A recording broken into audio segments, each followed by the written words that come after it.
Olá, muito boa tarde. Hoje é dia 28 de maio, segunda-feira, e mais uma vez, mais um dia seguido, o país enfrenta protestos nas estradas, caminhoneiros bloqueando as rodovias, crises de abastecimento e de muitas outras coisas que a gente vai tratar no programa de hoje, e sobretudo de um governo desmoralizado que não soube negociar desde o começo, e de uma população que nesse momento não é refém de nenhuma classe, até porque há uma crise grave de identidade, de representatividade nessa classe, mas sim de uma população que não sabe em quem acreditar, seguramente não é nesse governo, e nem em quem votar. Eu vou conversar com a Lilian Whitfield para tentar entender o que vai acontecer amanhã, terça-feira, não é nem em outubro. Lilian, tudo bem? Não é nem em outubro, é verdade, aconteceu hoje de noite e a gente conseguiu vir trabalhar, né? Por enquanto a gente conseguiu chegar, viu, gente? Porque tem um monte de gente que não consegue mais trabalhar. A gente estava comentando aqui o que a gente vê do prédio da Abril na Marginal do Pinheiros. Nunca vimos Marginal tão vazia, acho que nem domingo ficou tão vazia. Parou o país, parou o país. Pois é, Lilian, agora tem uma questão que é o seguinte, o governo ontem à noite, o presidente Michel Temer foi à rede nacional, anunciou medidas provisórias. Com aquela pinta de bravo dele, né? Tá muito bravo o Temer, né? Pois é. Enfim, aparentemente, você é especialista em economia, eu não, mas aparentemente o governo, na minha modesta opinião, cedeu em tudo o que podia para essa categoria. Só que os caras não querem parar, os caras não querem desbloquear as estradas. Por detrás disso tem toda a questão do lockout que a gente vai falar também nesse programa. Mas será que a gente não está beirando a irresponsabilidade? Será que não existe um ponto aí que é apostar no caos? Pode não ser tão bom neste momento que o Brasil vive? Lembra, doutor Ulisses acho que falava que político não tem medo maior do que nada a não ser de manifestação popular, né? Porque a manifestação popular é imprevisível, como a gente está vendo desde segunda-feira passada. Ninguém, acho que nem os caminhoneiros, previam que fosse ficar uma coisa desse tamanho crescendo. A gente está vendo, estava comentando com o Silvio agora há pouco, a gente está vendo pipocar aqui e acolá movimentos iguais aos do caminhoneiro, que se propõem a ser iguais nos transportes urbanos. Tem van, tem motoqueiro protestando nas cidades. Agora todo mundo quer também desconto na gasolina. É um desgoverno. O Brasil está mais perdido do que estava no fim do governo Sarney e pior do que estava, por incrível que isso possa parecer, do que no fim do governo Dilma. Há 4 meses da eleição, acéfalo, sem candidato, sem liderança. A liderança do Márcio França em São Paulo se destacou no fim de semana. Hoje à tarde ele vai receber 27 lideranças estaduais, que eu não sei como vão chegar a São Paulo. Eu queria saber o meio de transporte de tanto caminhoneiro para chegar a São Paulo e ir até o Palácio dos Bandeirantes. Está todo mundo perdido, perplexo, e é um movimento horizontal que pegou, enfim, tá punindo o velhinho que depende de oxigênio para respirar na casa dele. Gente que respira por aparelhos artificiais. Então, é uma coisa inenarrável e o Brasil continua parado. Enfim, não só por causa, mas com um ingrediente importante que chama arrogância do Palácio do Planalto, até eles se ajoelharem e falaram que cederiam em tudo quando não adiantava mais. Exatamente. A gente vai fazer uma conta aqui, eu fiz aqui umas anotações, vou ler para você, mas antes deixa eu responder para quem está nos acompanhando e, aliás, convidar todos vocês a participar. Escreve aí na janelinha aí embaixo no Facebook, estou lendo tudo aqui no meu celular, mas para quem está dizendo, olha, não temos bloqueio, tem bloqueio parcial ou não, nessa altura do campeonato, pouco importa. A questão é que o país vive hoje uma crise de abastecimento em diversos segmentos. Como a gente não nunca é viu, só né, gasolina. Silvio?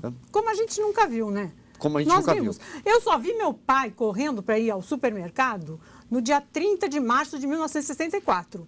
Eu não vi mais, nunca, eu não me lembro de de chegarmos a nenhum ponto. Venezuela, como a gente chegou, e chegou rápido, mergulhou de cabeça, né? Impressionante como é rápido virar uma Venezuela. Exato.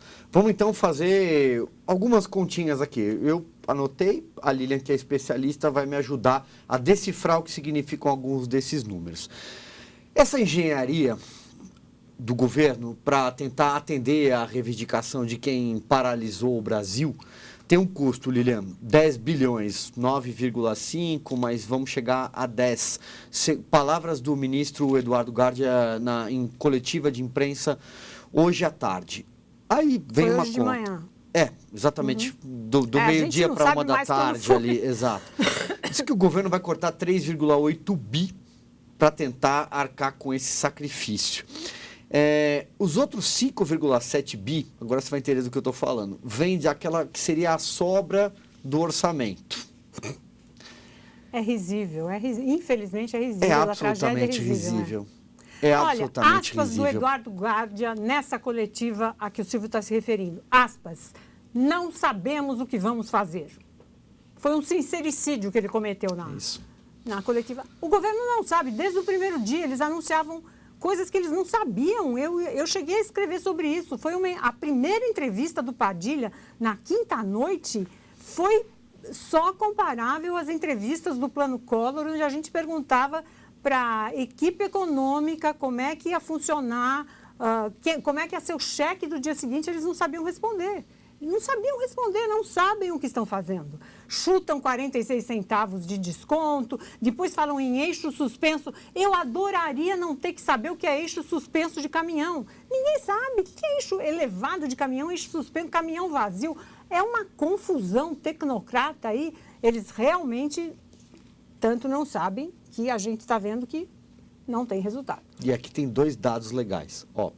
Você falou sobre os 46 centavos por litro em 60 dias, que foi o que o governo anunciou.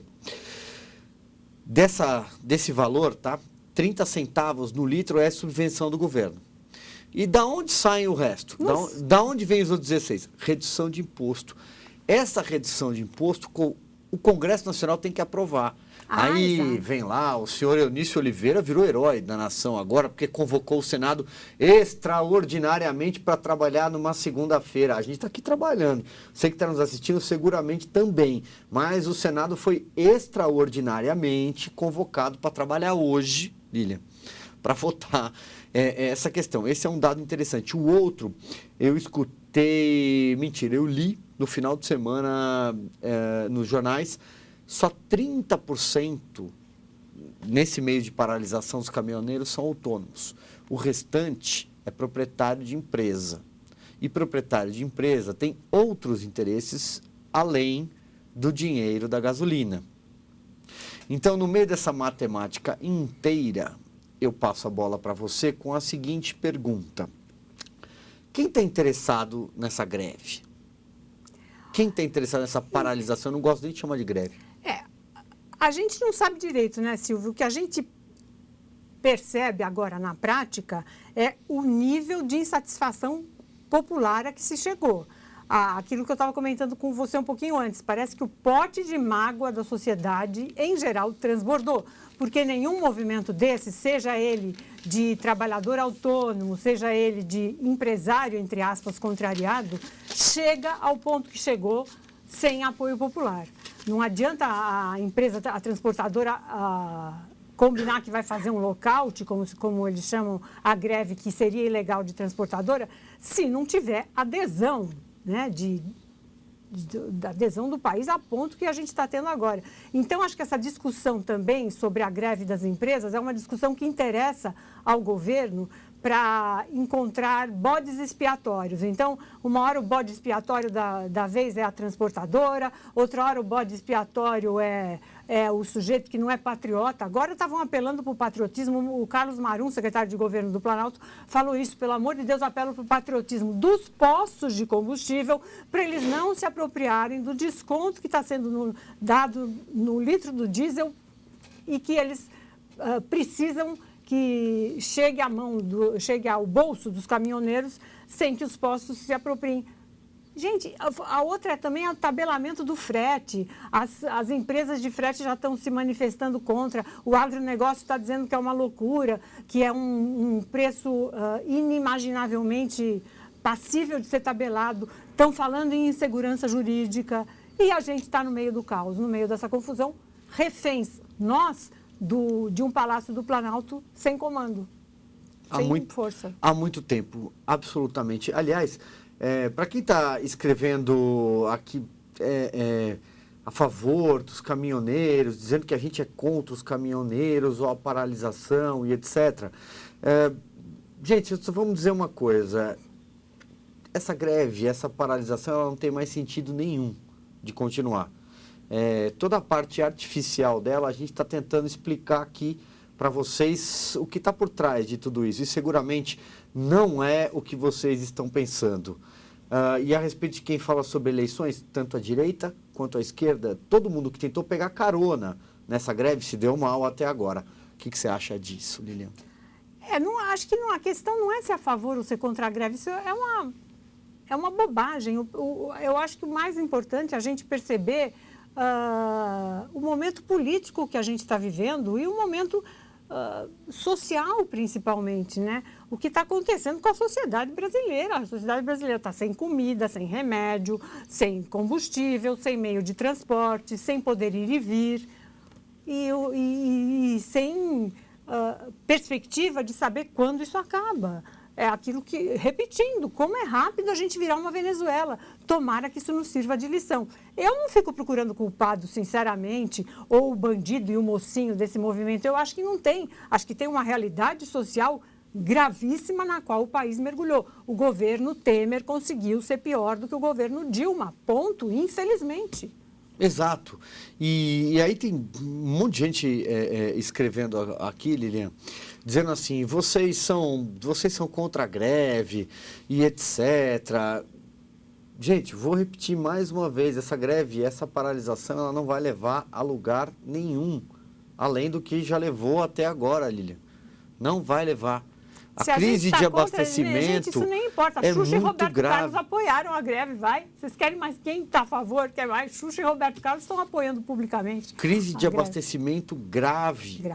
Que pode levar o país a uma situação muito mais complexa.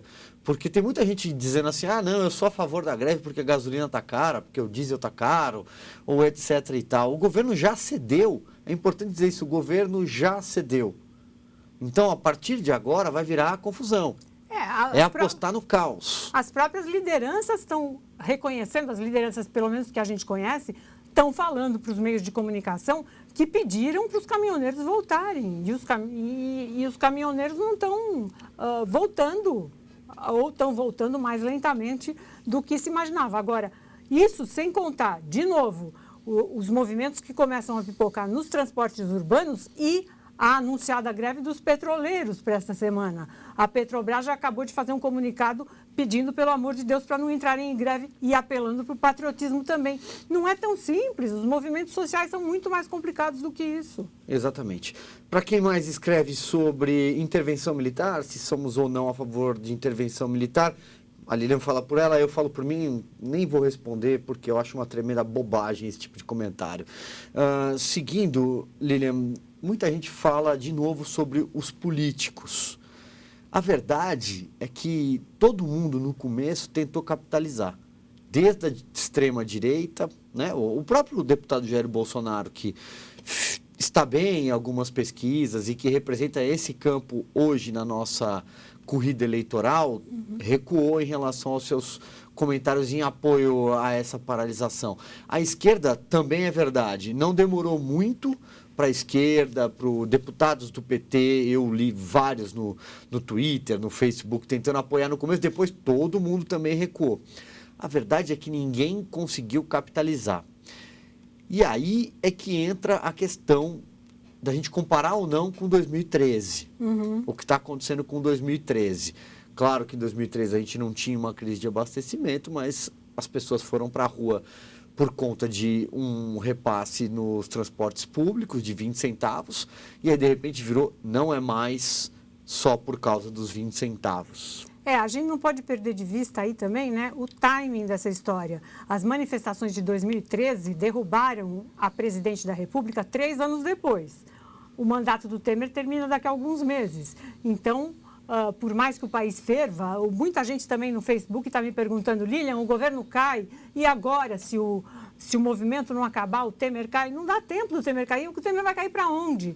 A gente está vendo, pelo menos, esse melancólico, apagar das luzes do governo Temer, muito mais parecido com aquela lamentável também fase do fim do governo Sarney, do que com uma troca de presidente. É uma questão de timing de mandato eleitoral. E também os militares, está na cara que os militares não querem esse abacaxi na mão deles. Ainda que houvesse espaço e não há para uma intervenção militar, quem é o doido que quer esse abacaxi, gente, a essa altura? O que mais deixa a gente assim desarvorado é não ver uma liderança ou algumas lideranças políticas que possam fazer do Brasil um país viável a partir de 1º de janeiro. Como eu tenho falado até, enfim, com tédio para vocês aqui, como eu tenho martelado faz tempo para vocês aqui, é assim, a hora da verdade é 1º de janeiro de 2019. Vai chegar um presidente eleito para assumir umas contas públicas que estão colapsadas e não tão colapsadas pelos caminhoneiros. Só em subsídio esse governo distribuiu só o ano passado 350 bi, mais de 5% do PIB. Agora fica se queixando que vai distribuir mais 9,5 bi. Deviam ter pensado nisso antes, nas concessões, nos refinanciamentos de dívidas de impostos atrasados, nos subsídios aos favorecidos deles, governos. Isso tudo foi corroendo a situação do Tesouro Nacional a um ponto insustentável. 9,5 bi são só mais acrescidos aos 350 e tantos que já foram recordes no ano passado. Na verdade, não chegaram a ser recordes, mas, enfim, se somam aquele bolo de balanços de corrupção que a gente também tem, ainda que com defasagem da Polícia Federal, e a distribuição de emendas parlamentares, né, Silvio? Perfeito. Que não custa também lembrar. Sim, que também foram recorde no ano passado de um governo Temer preocupado em barrar denúncias contra ele, presidente da República, no Supremo. Tão preocupado que parou de governar e começou a usar a caneta para assinar a emenda parlamentar que bateu o recorde de liberação em 2017. Perfeito. E é sempre importante a gente dizer que, Lilian, pelo menos na minha opinião, que esse é um governo que luta para sobreviver. Essa é a principal meta desse governo, sobreviver até dezembro, quando vai ter que passar a faixa para o próximo presidente. E é um governo que, sobretudo, está deixando uma conta gigantesca para o próximo. A hora da verdade. Deus sai de baixo, Não tem matemática que feche a partir de agora. Não tem matemática que feche com esses 9,5 bi, com esses 10 bi, com toda essa engenharia maluca que está sendo feita para atender uma classe, uma reivindicação de caminhoneiros. E não é de caminhoneiros, gente, todo mundo sabe disso. Eu não quero nem... Então, olha, o próximo governo terá uma dor de cabeça gritante. A gente tem medo de confessar que a gente teme um cenário apocalíptico, porque a velocidade com que o Brasil se desabasteceu numa semana precisaria pelo menos nos servir de lição para maior responsabilidade fiscal. Eu acho risível ver o ministro da Fazenda... Coitado, eu tenho até pena dele, mas o ministro da Fazenda fala que precisa pensar na lei da responsabilidade fiscal para ver como é que faz com esses subsídios agora ao diesel. Oi, pensar agora na responsabilidade fiscal? Não pensaram antes, né? Então... Você sabe que você acabou de me lembrar de uma coisa. Na sexta-feira, salvo engano, e foi o blog do Josias, no UOL, trazia uma frase do Rodrigo Maia, presidente da Câmara dos Deputados, que está doido para tentar ser candidato a alguma coisa, ele não sabe direito... O mais novo inimigo do Planalto. O mais novo inimigo do Planalto. Ele não sabe direito o que ele vai conseguir ser candidato, mas ele chamava o governo de fraco.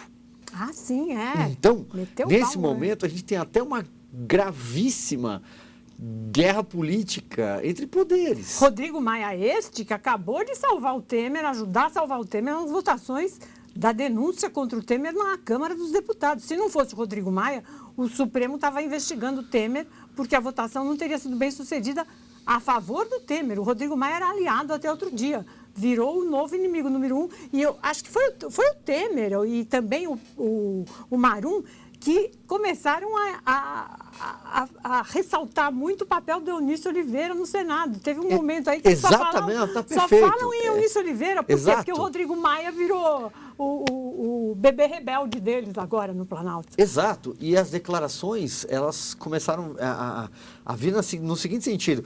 Olha, o presidente do Senado, Eunício Oliveira, está vindo do Ceará para... Bom, primeiro que ele não deveria nem ter saído de Brasília. Deveria estar, sim, à frente de toda essa crise. Foi inaugurar cisterna no Ceará. Pois é, por quê, né? Porque tem todo um clã eleitoral lá que vai às urnas em outubro. E é sobre isso que eles estão preocupados. Eles não estão preocupados com questões do país, vamos dizer assim. Então, essa guerra do Rodrigo Maia com o Temer, Lilian, para a gente só fazer aquele nosso pulinho na política que a gente sempre gosta de fazer, isso também pode ter consequências eleitorais para a formação das chapas daqui para frente. Exatamente, as coligações, o tempo de televisão, as campanhas. A candidatura do Henrique Meirelles, que parece que foi para o espaço essa semana, né? O que o Henrique Meirelles vai defender de legado do governo Temer? Agora, uma das notas aí de bastidores que eu olhei esse fim de semana é assim, agora a cúpula do Planalto vai olhar para qual coligação pode dar mais chance a eles, cúpula, de conseguirem cargos com foro privilegiado a partir de janeiro, a saber, embaixadores, por exemplo, eles querem arrancar de algum candidato mais forte, porque como é que vai... Olha, a gente tem sócios o que acontece no Brasil, mas já pensou Meirelles emplacar essa eleição? A gente parece que essa semana as chances dele diminuíram muito. Eu acho que sim também, Lilian. As raras chances, Eu acho que sim. E então, quero te agradecer. Isso aí vai longe ainda essa discussão, né? Só para não deixar de notar, os mercados estão reagindo muito mal ao fantástico acordo anunciado com pompa e circunstância ontem à noite, né? As bolsas estão caindo, o real está de novo entre as piores, se não a pior moeda entre os emergentes nesse momento frente ao dólar. Está tudo ruim em matéria de leitura internacional sobre o que está acontecendo no Brasil, internacional e nacional.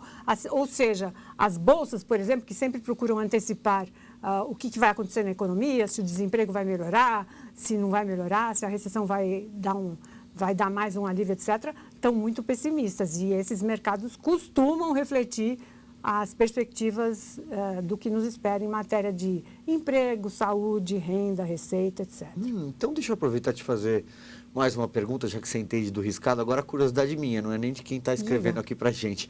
Você acredita que tudo isso tem impacto no cenário internacional de alguma forma? O recado que o Brasil está dando lá para fora? Pelo que a gente tem lido, já está tendo. Aliás, para mim foi surpresa semana passada o real ter ficado tão calmo a despeito das intervenções do Banco Central. O Banco Central se mexeu, injetou bastante dólar no mercado e acalmou o mercado. Mesmo assim, eu achei que o real podia ter ficado mais nervoso, não ficou. O nervoso está aparecendo hoje, porque acho que deram um tempo ali, deram um crédito de confiança para o governo. O governo anuncia que o acordo foi um sucesso e tudo continua parado e desabastecido. O mercado está lendo muito mal essa prévia do nosso, de novo, colapso fiscal. Muito bem, Lilian, obrigado. Segunda-feira a gente está de volta. Gente, tomara que segunda tenha Esperamos gasolina. que tenha gasolina para a gente vir trabalhar. Ônibus funcionando, para vocês trabalharem em van, moto, porque pelo jeito está tudo... A única coisa que eu lembrei esse fim de semana, essa semana aí, foi que além da gente não ter trem, que demoraria para acabar de ser feito, essa roubalheira todas as ferrovias que a gente viu todos esses anos, a única salvação estaria no drone dessa altura, né? Que também não é uma coisa de futuro próximo aí para a gente, que se viabiliza em futuro próximo. Muito bem.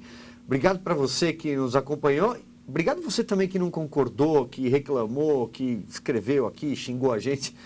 Faz parte. Agora, apoiar a intervenção militar, apoiar bloqueio das estradas, desabastecimento, não é o caminho. O caminho é a democracia, o caminho é o diálogo, isso é o que a gente tem de melhor no Brasil. Uma ótima tarde para você. Amanhã a gente está aqui de volta, se a gasolina deixar. Até lá.